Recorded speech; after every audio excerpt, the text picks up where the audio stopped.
You're listening to The Martin Houston Show on Tide 100.9 in Tuscaloosa.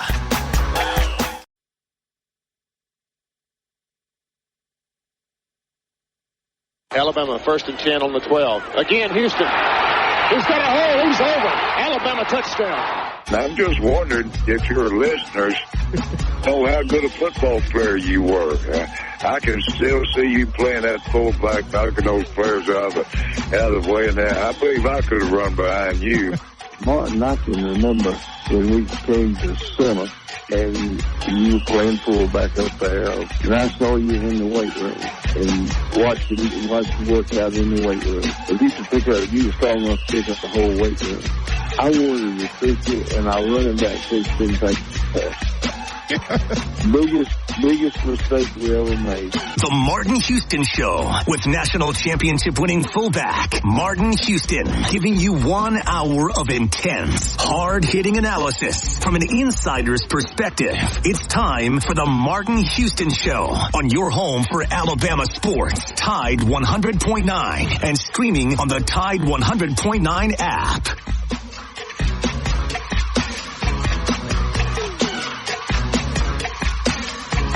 Welcome into the Martin Houston Show with Martin and Xavier, powered by Box Eye Care. It is a free-for-all Friday brought to you by the pharmacy at Midtown. Martin is out on assignment today. I am here, and we also have Kennington Smith III joining us to talk Bama, Missouri. We're going to get into that, talk about some of the things Bama can do to come out with a win, get back on top, and get things rolling again. Bama's 1-2 in their last 3 games. Been a little rocky, but we'll cover those topics. And remember that you can join us on the Empowerment Strategy Solution at 205-342-9904. Get your scores in this week. The tiebreaker is completion percentage for Alabama, as it took a drop last week. But remember, this is the day that the Lord has made. Rejoice, be glad in it. Remember to reach someone, teach someone, be the difference you want to see in the world. Today, we have Kennington. How you doing this morning, Kennington?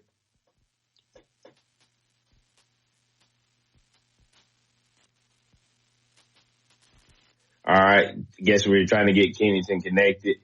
But hey, it's the free for all Friday once again. We got Bama rolling into homecoming this week. Hit that. A lot of things going on with this Alabama team. And we're going to be able to. Kennington, are you with us now? Can you hear me? Yep, gotcha. Okay, cool. I'm good. How are you? Doing good. Hey, appreciate you coming back in for a second time this week, man. And going to be talking about Bama and how they right the ship heading in tomorrow. Have you had a chance to really take a look at what this Missouri team brings to the table? Their injury report is a long one. So hopefully that plays in Alabama's favor. Yeah, definitely. You kind of hit the nail on the head just to start. I think the first thing that sticks out is this is a really beat-up team. I mean, leading quarterback likely out. We'll see maybe if they're playing possum a little bit, but Brady Cook is listed as doubtful. Leading rusher Nate Noel also out. Third leading receiver Mookie Cooper listed as out. That's 3 of, I believe, 14 injuries on the injury report, ranging from out to questionable. So it is a pretty beat-up team, I think. Otherwise, what sticks out to me is this is a pretty stingy defense. This is a defense that's top 10 nationally in total defense, third down defense. This is one of the best red zone defenses in the country as well. So, the story for Alabama recently has been the offense has been in position to score points, just hasn't been able to capitalize on those opportunities. Missouri is a defense that isn't going to be giving a lot, so Alabama is going to have to be really efficient and execute at a high level to win the game. Yeah, they really are.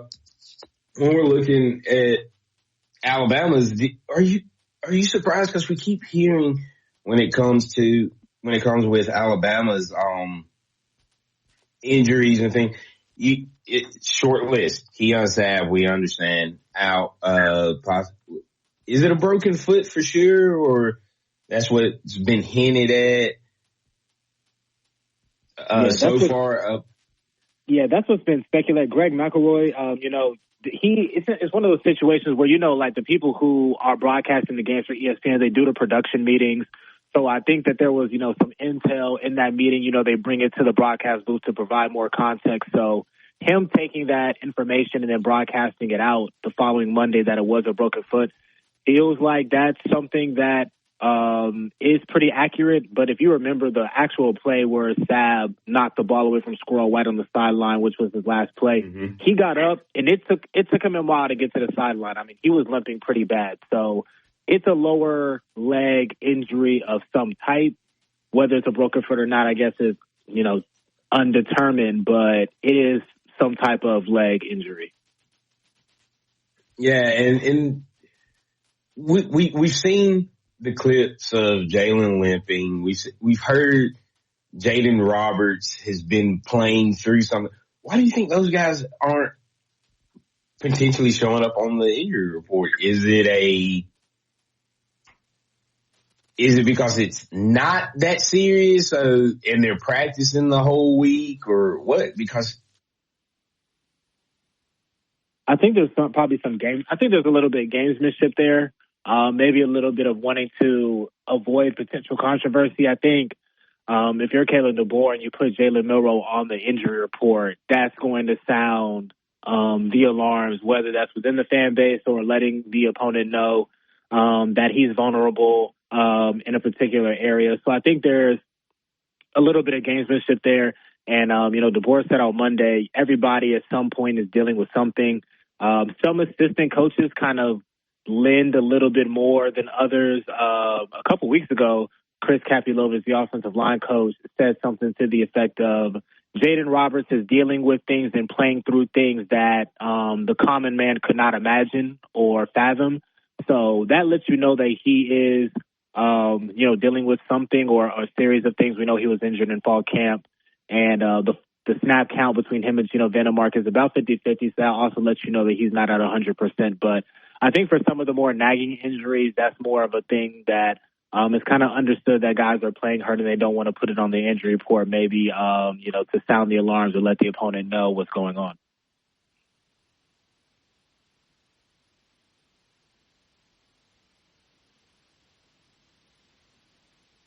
Hello?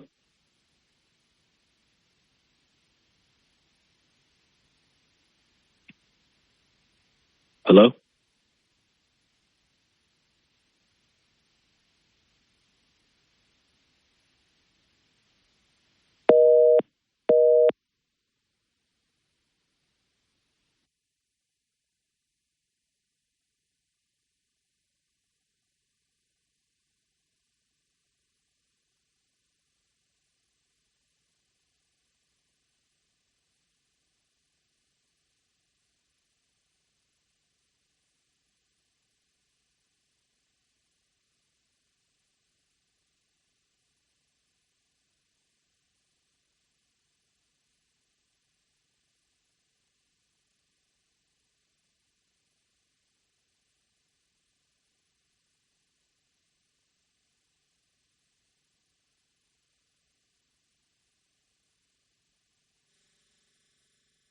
Tide 100.9 traffic. Tuscaloosa traffic now from the Townsend Nissan Traffic Center. East on McFarland from Coker to Jack Warner Parkway, it's a 4-minute delay. North on Lurleen Wallace from 15th Street to McFarland, it's a 3-minute delay. And northbound on Highway 69 from McFarland to Mitt-Lowry Road, it's a 2-minute delay. My office. Count on ZipRecruiter to find the right candidates for it. Try ZipRecruiter for free today at ZipRecruiter.com/free. That's ZipRecruiter.com/free. Got timberland in West Alabama or East Mississippi? North River Timber Company has you covered. Since 2011, Courtney White, a registered forester, along with his expert team, have been managing timberland and harvesting timber across 4 West Alabama counties. They offer comprehensive timber management plans, reforestation services, and appraisals. Courtney White says timber is like money in the bank. Don't let your investment go under. Deli Press, Friday, November the 15th at 2 p.m. as we broadcast live and pick a winner to go watch the Tide take on Oklahoma. Compliments of Pepsi and the Deli Press. Roll Tide. Hey, I'm Martin Houston, and I want to tell you about exciting news happening at Box Eye Care. They moved to their new location, bringing you a brand new lab, stylish new frames, and a fresh look just for you. Enjoy their expanded frame inventory, competitive prices, and faster service, all with the same great level of service you've come to know and trust. Discover this full-service eye care at Box Eye Care's new location. With their in-house lab, they offer unbeatable value and one of the largest frame collections in town. Schedule your eye exam today and walk out with new glasses in less than an hour in most cases. Visit boxeyecare.com. That's boxeyecare.com, or call 205-342-0660. That's 205-342-0660. Visit them at 5003 Oscar Baxter Drive. That's Box Eye Care. Your vision, our priority. The sound of Bama sports. Your show, your team. The Martin Houston Show on your home for Alabama sports. Tide 100.9 and streaming on the Tide 100.9 app.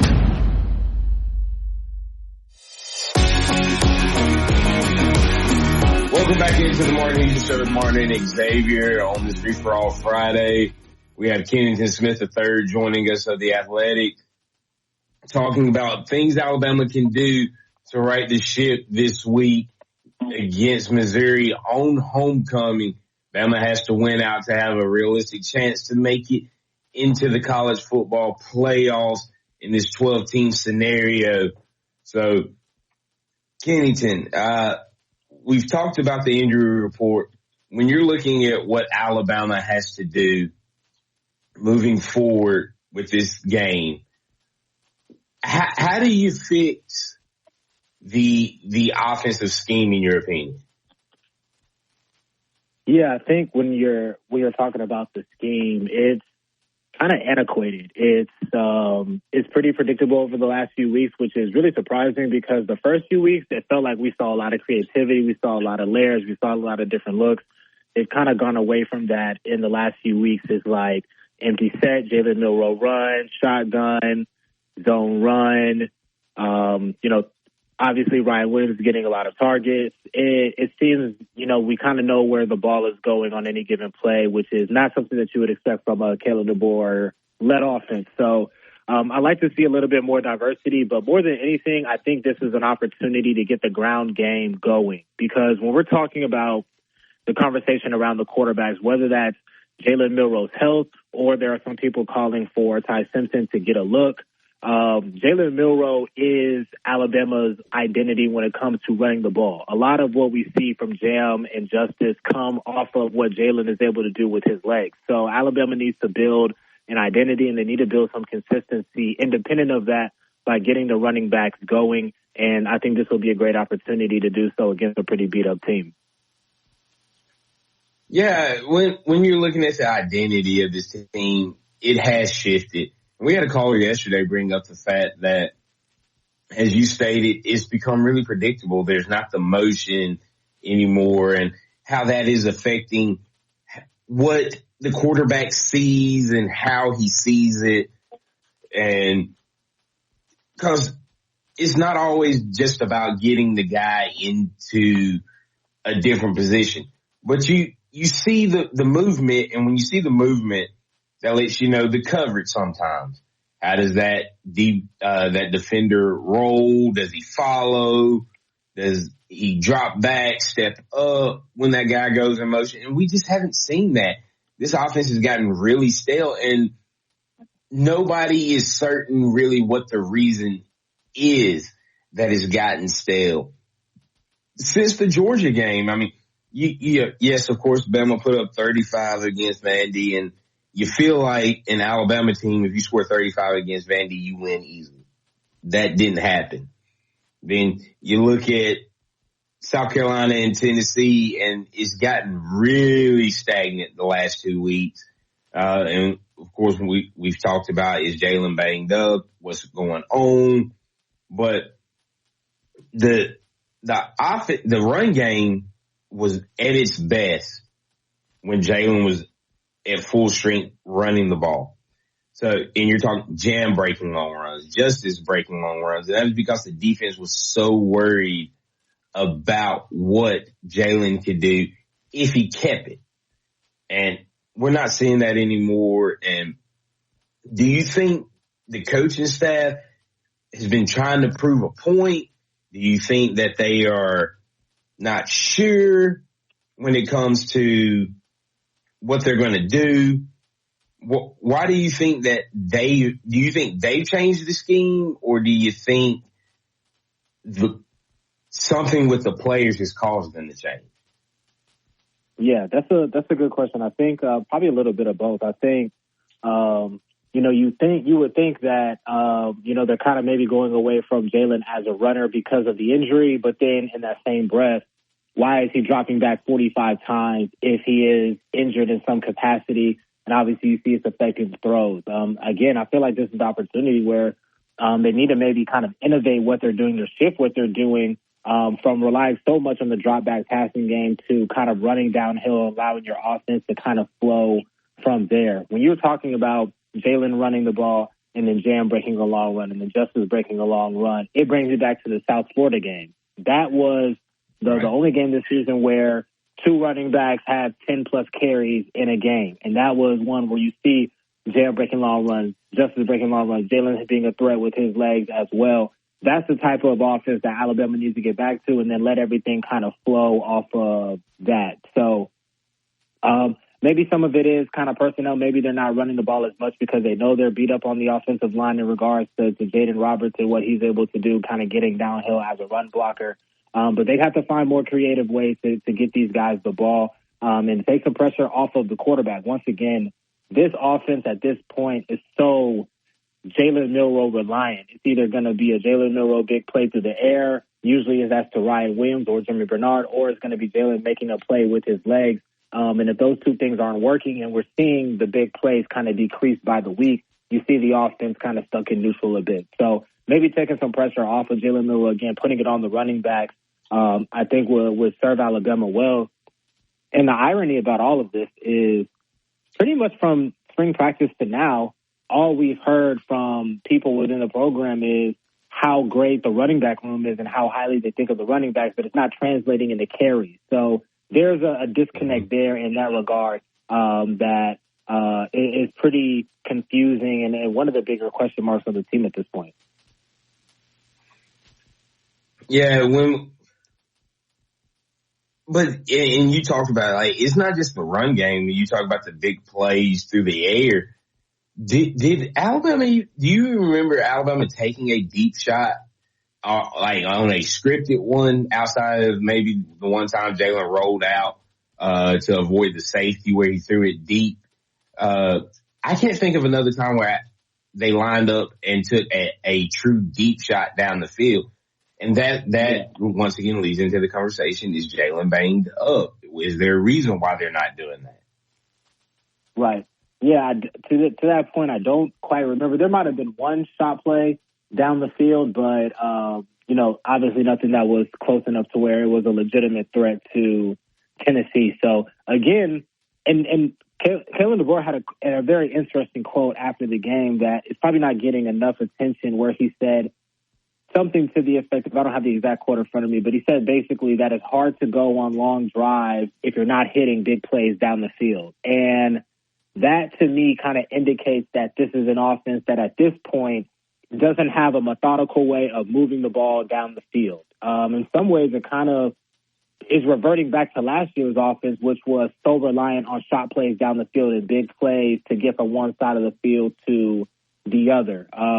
So, again, trying to find those 7-yarders, those 8-yarders that turn into 12-yard plays instead of, 3-yard run, 2-yard run, 50-yard pass down the field. So trying to find that consistency, I think, is a big key. And then within that, Alabama has to do a better job in early down offense. It feels like there are so many 3rd and longs for this offense. And they were converting them early in the season when they were hitting those big plays.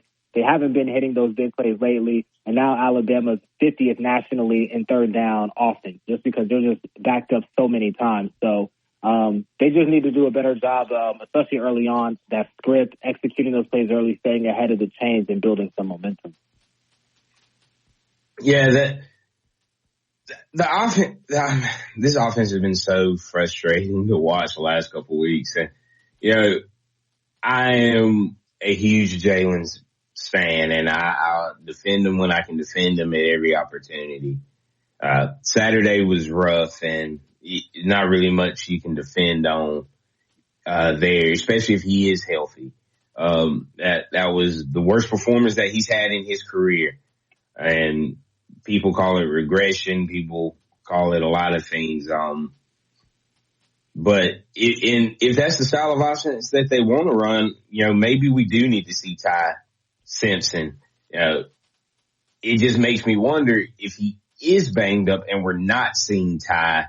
That kind of has me leaning to the fact that they don't necessarily trust Ty and believe that he can run the offense in a way that is better even than a banged up Jalen. But there were some interesting comments that I don't know if you saw from former Alabama quarterback A.J. McCarron on the Siskey and McCreary show about Jalen and his progression and that he hasn't grown at all from last year. Have you seen those comments?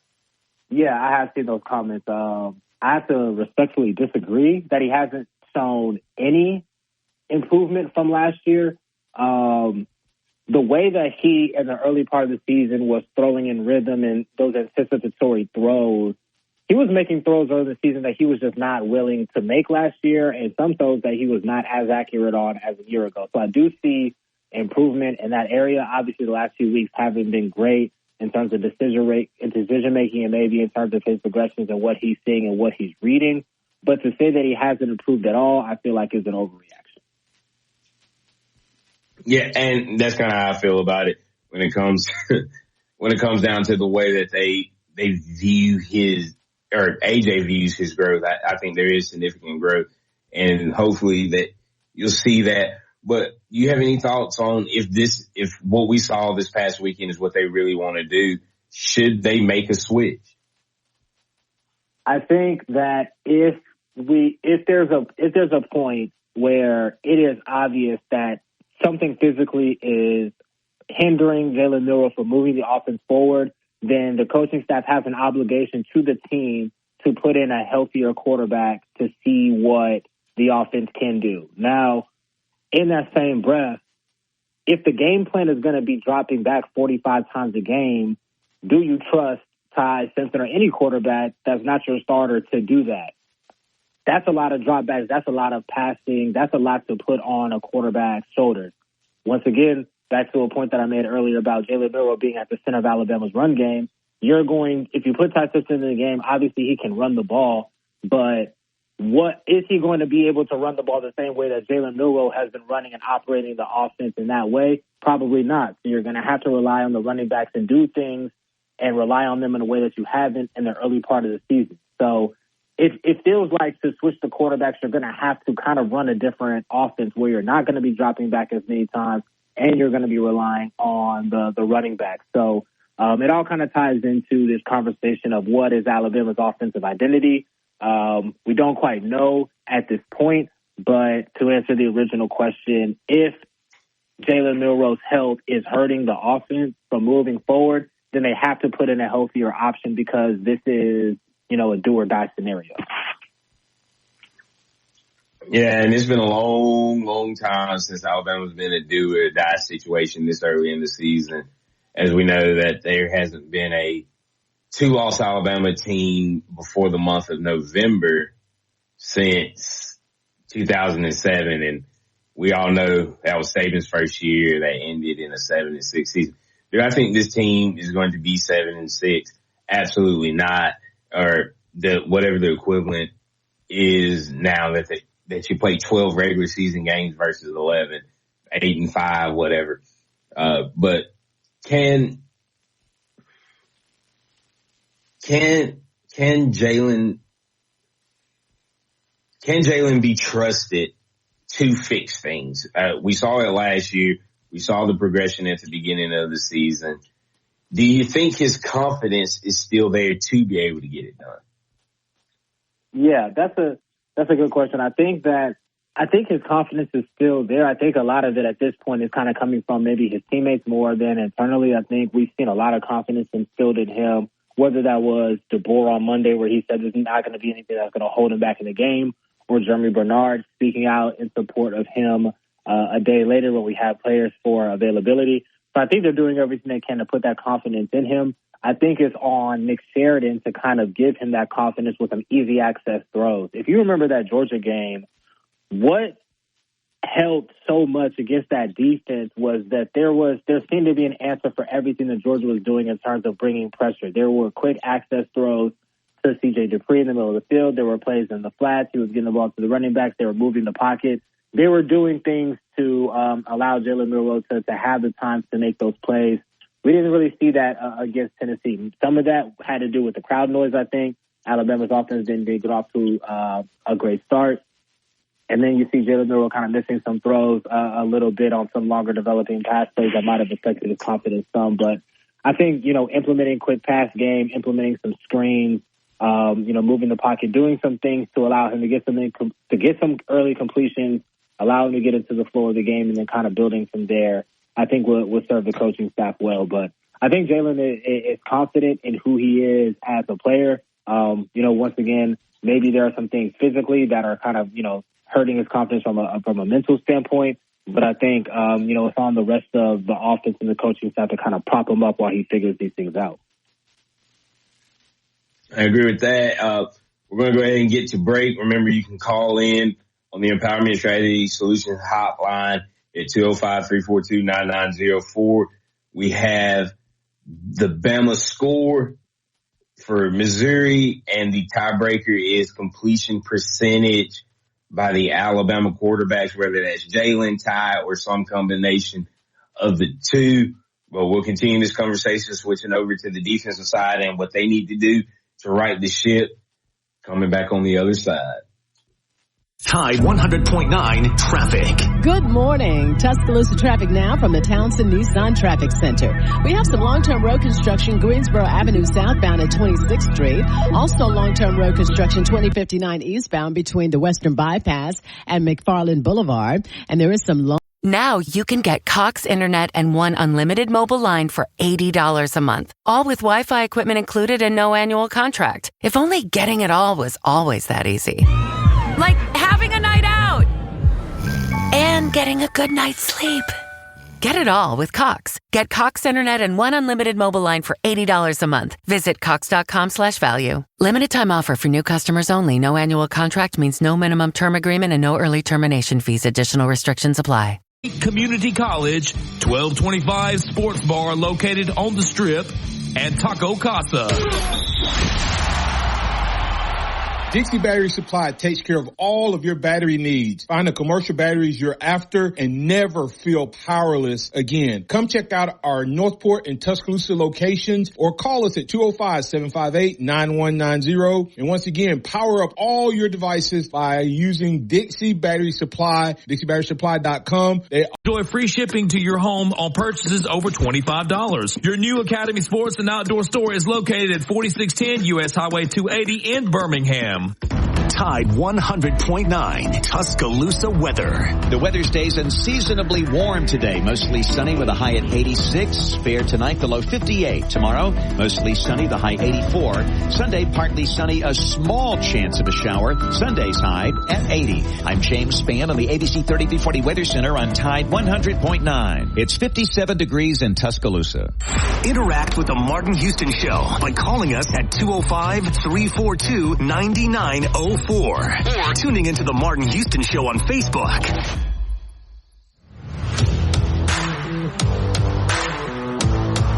Welcome back into the Martin Houston Show with Martin and Xavier, powered by Box Eye Care. It is a free-for-all Friday brought to you by the pharmacy at Midtown. As we continue to kick off this second half, we have Kenyon Smith of The Athletic joining us on this Friday as Martin is out. It is an interesting week. Kington, man, the defense, what a tale of two halves this past Saturday. Shut out Tennessee, 3 turnovers in the first half. That, yes, the offense should have done more to capitalize on, put more points on the board. But in that second half, they give up 24 points. Bama loses 24-17 to the Volunteers. It's kind of becoming a theme when you look outside, when you look at 3 of the last 4 games. Vandy whooped Alabama's butt from kickoff to the final whistle. But when you look at Georgia, 7 points given up in the first half.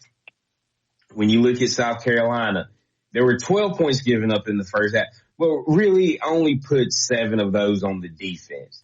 And then a shutout against Tennessee in the second half. Great, in the first half. Great defensive performances as a whole through 3 halves of the last 4 games. But then you go look at the second half of those games. You give up 27 points to Georgia. You give up 13 to South Carolina. You give up 24 to Tennessee. Is this defense and defensive coaching staff having trouble adjusting or not adjusting to the things that these offenses are doing differently in the second half? Yeah, there's definitely a disconnect between what's happening at halftime in the Alabama locker room versus what's happening in the opponent locker room. Alabama's trailed in the fourth quarter in 4 straight games. They've been outscored 81-55 in the second half of the last 4 games, I believe. So there is something going on coaching-wise that is or isn't happening in Alabama's locker room that's happening in the opponent's locker room.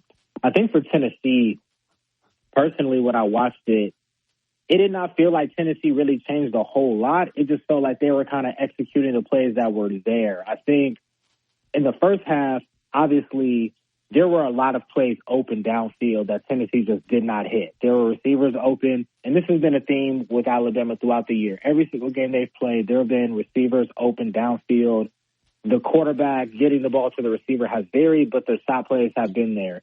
Tennessee just kind of stayed with that game plan. And they went into halftime. They said, look, the plays are there. We just got to hit them.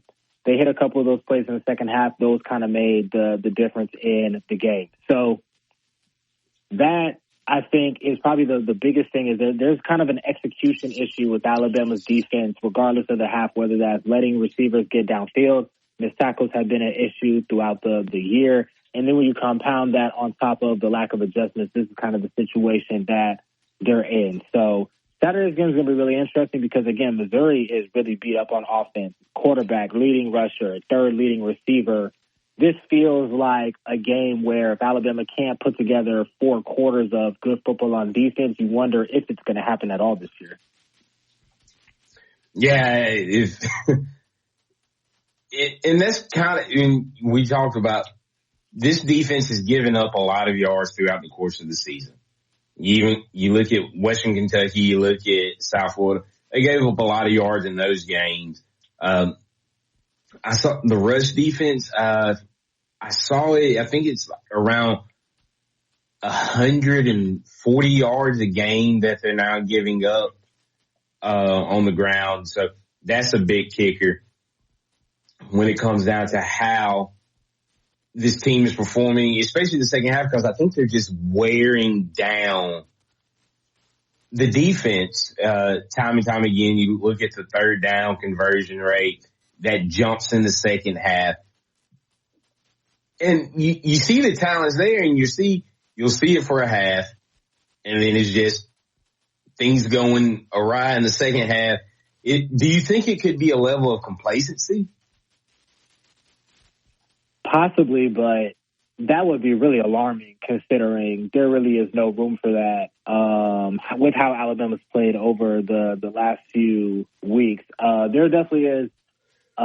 You're not seeing the execution from start to finish on a consistent basis with the defense. And I think, part of that might be new scheme, new coach, new terminology, players in different positions and those things. But we are kind of a little past the midway point of the year. There's enough reps under their belts to where you think the defense should be playing a little bit more confidently through the rest of the fourth quarter. So that's on Kane Womack to continue to, teach the message to the guys, continue to preach this game, and for the players to continue to grasp it so they can go out there and play confidently.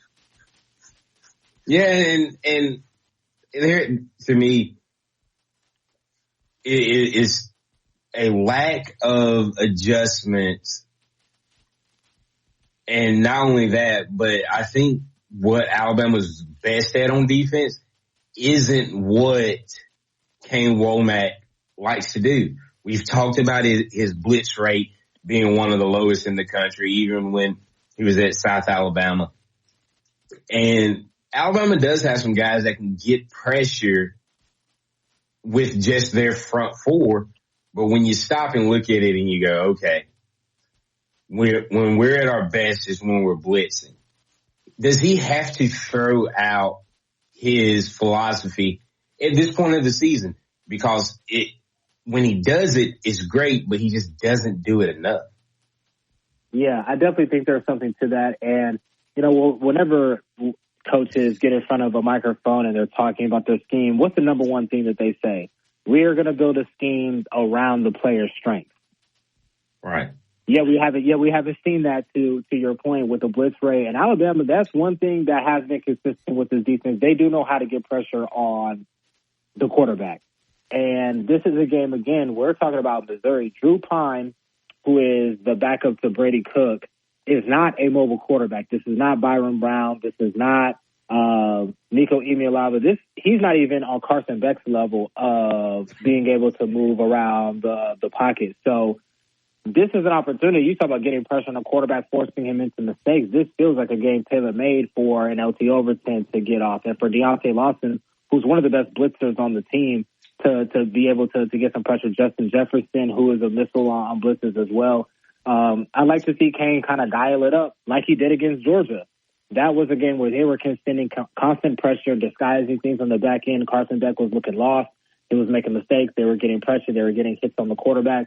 That's what they have to kind of get back to in this game. It's like bring pressure against Georgia, good things happen. They didn't blitz at all really against Vanderbilt, bad things happen. They kind of blitzed much more against South Carolina, good things happen. They did do some good things against Tennessee in the first half, the second half, not so much. So there is a pattern there of, bringing pressure, good things tend to happen. And this is a defense that has been forcing turnovers recently. So, you get pressure on Drew Pine, force some turnovers. I think that's something that I would like to see a little bit more of on Saturday. Yeah, I think this defense has, 7 turnovers the last couple of weeks. So definitely getting the ball back to the offense. And now we need the offense to capitalize when the defense gets us the ball back. But we have Pat on the line and wanting to get in on the conversation. How you doing this morning, Pat? Hey, is this 5 for 5? Good morning, guys. And hey, if your dad's sick, Godspeed in his recovery. And no, he's not sick. First off, okay. He's not sick. He's out, but. Okay, I got you. I got something going on. I got you. Well, I'm glad that he's not sick. But anyway, let's talk about does a directional school coach have the horsepower to make adjustments in the SEC after halftime? But I don't know. Doesn't look like it. But I'm beginning to wonder if this issue, because from what I've been told by several people I've talked to, they feel like even the Vanderbilt game, that had we had a defensive coach with the skills of Brother Oliver, that's your daddy's defensive coach, that he could have taken the players that we have and whooped that team like a red-headed stepchild. Well, I mean, I think we have the talent to whoop anybody, honestly. And that's what we were talking about. When you look at the first half of these games, that's what's been happening. It's the adjustments in the second half that have us all concerned and trying to figure out what's going on with this team. Kenneth, you got any thoughts? Yeah, I would just echo those sentiments. It's almost like an incomplete. Like, you're in school, you turn in an assignment, you don't fill out all the answers, the teacher gets it back, it's like, this is an incomplete. That's kind of how it feels with their game plans. It's like, first half game plan seems to be working to a T, but there's not anything building off of that going into the second half, which is, again, why they've been outscored by almost 30 points over the last 4 second half, which feels like an asinine stat when we're talking about an Alabama defense. So, again, it feels like a now or never thing for the defense. If you cannot put together that type of performance against a Missouri team, again, that is beat to death offensively with injuries, then what does that mean for LSU in a couple of weeks? Yeah. Right. Hey, y'all were mentioning Jefferson. Jefferson played some more. I saw him playing a little more in the second half of some games, but Jefferson isn't starting. Am I right? I think it depends on what Alabama comes out in.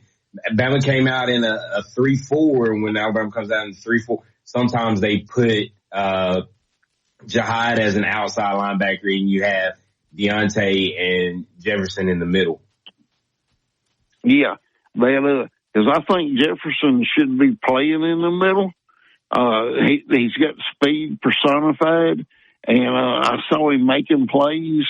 And perhaps Kane needs to change his scheme some more, But he's got to start blitzing. We're putting some pressure on the quarterback, but we're not putting the quarterback on the ground. Do y'all not agree? Finishing plays has been a deficiency of this defense. And I'm thinking back to Tennessee's first touchdown drive. They send a blitz with Justin Jefferson up the middle. They have Nico dead to right on the sack. He escapes the pocket, breaks free. It's a 30-yard run, turns into a first touchdown. Those type of plays cannot happen if Alabama is trying to get themselves back into a playoff race. So you are right that they are getting back there. They're not completing the plays, but I would say, to maybe mitigate that against Missouri, again, Drew Pine or an injured Brady Cook is not Nico or Lenore Sellers or Byron Brown, some of these more mobile quarterbacks. So you feel better about them being able to put the quarterback on the ground because they're not going to be able to move as well. But I do believe Kane's going to have to dial up that pressure to protect the secondary that has a lot of injuries. That's something that we haven't talked about, on the show. The secondary is beat up. I mean, even though guys are expected to play, they're not going to be at 100%. A way to protect them is by bringing a lot of pressure, putting the quarterback down, and not allowing him to exploit some of those things in the back end. Especially how young the secondary is. But, hey, Pat, we appreciate it. Got to get the break. But yes, sir. Thank you, X. Have a great day. You too. But, no, you're right, and we'll touch on it right when we get it.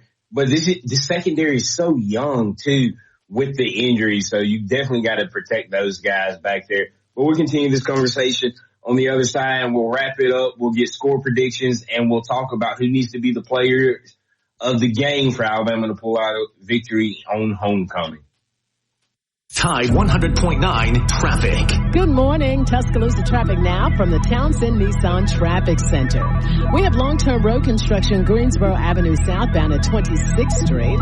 Also, they are doing Railroad Bridge Works, Skyland Boulevard, between Clearview Hills Drive and Pleasant Hill Drive, and Bridge.com or Town Square Media Tuscaloosa radio websites. Fill out the Advertise Here form. Put the power of Town Square Media to work for your business. Houston Hydrosteam. That's Houston Hydrosteam. Quality work you can stand on. Whether you're looking for carpet and upholstery cleaning, oriental rug cleaning, residential or commercial water damage, and a whole lot more, you need to call Houston Hydrosteam at 205-553-9460. With the police department and the men and women who serve every day. Learn more and apply today at jointuscaloosapd.com. That's jointuscaloosapd.com. Visit the pharmacy at Midtown. That's the pharmacy at midtown.com. TJ and his team are looking for the opportunity to provide you with great services, including compounding, home delivery, and a whole lot more. You're looking for a great pharmacy that'll take care of all of your needs, including wellness classes, including health and more. That's the pharmacy at Midtown. Call them at 205-579-9933. You're looking for a great pharmacy. You need to try the pharmacy at Midtown. That's the pharmacy at Midtown, pharmacy at midtown.com. Keep it locked into Tide 100.9 for more of the Martin Houston Show with Martin Houston and X's and O's Sports,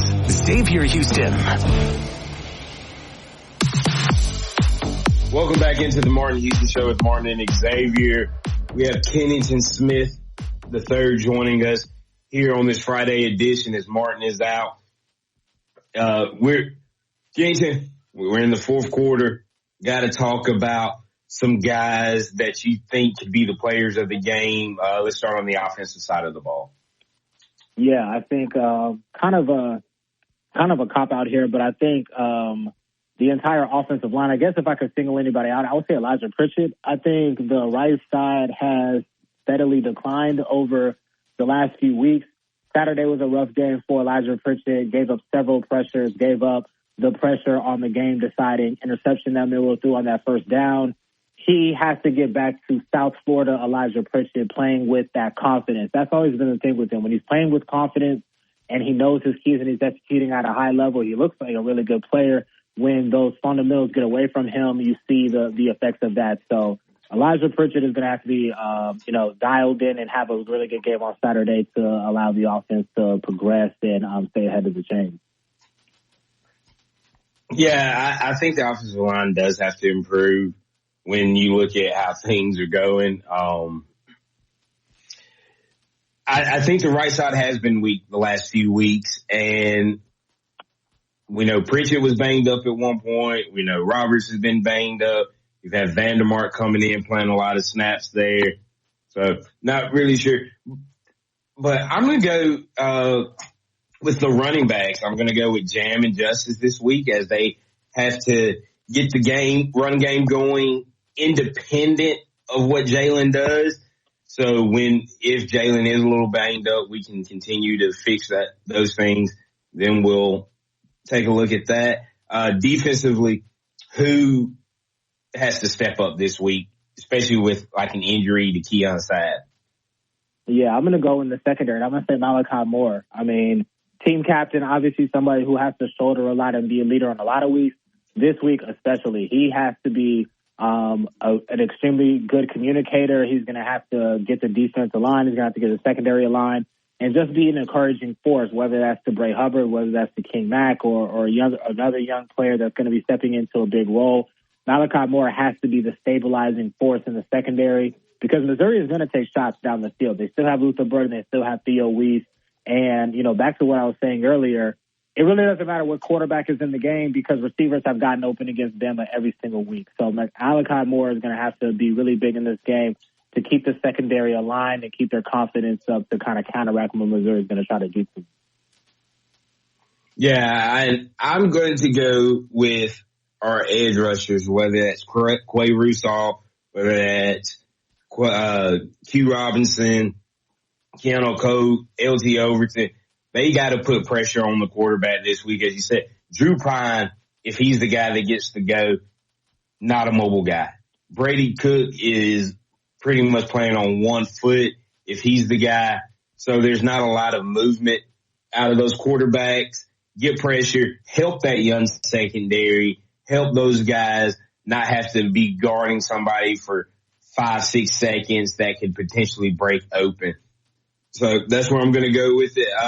Kennington, what's your score on the game?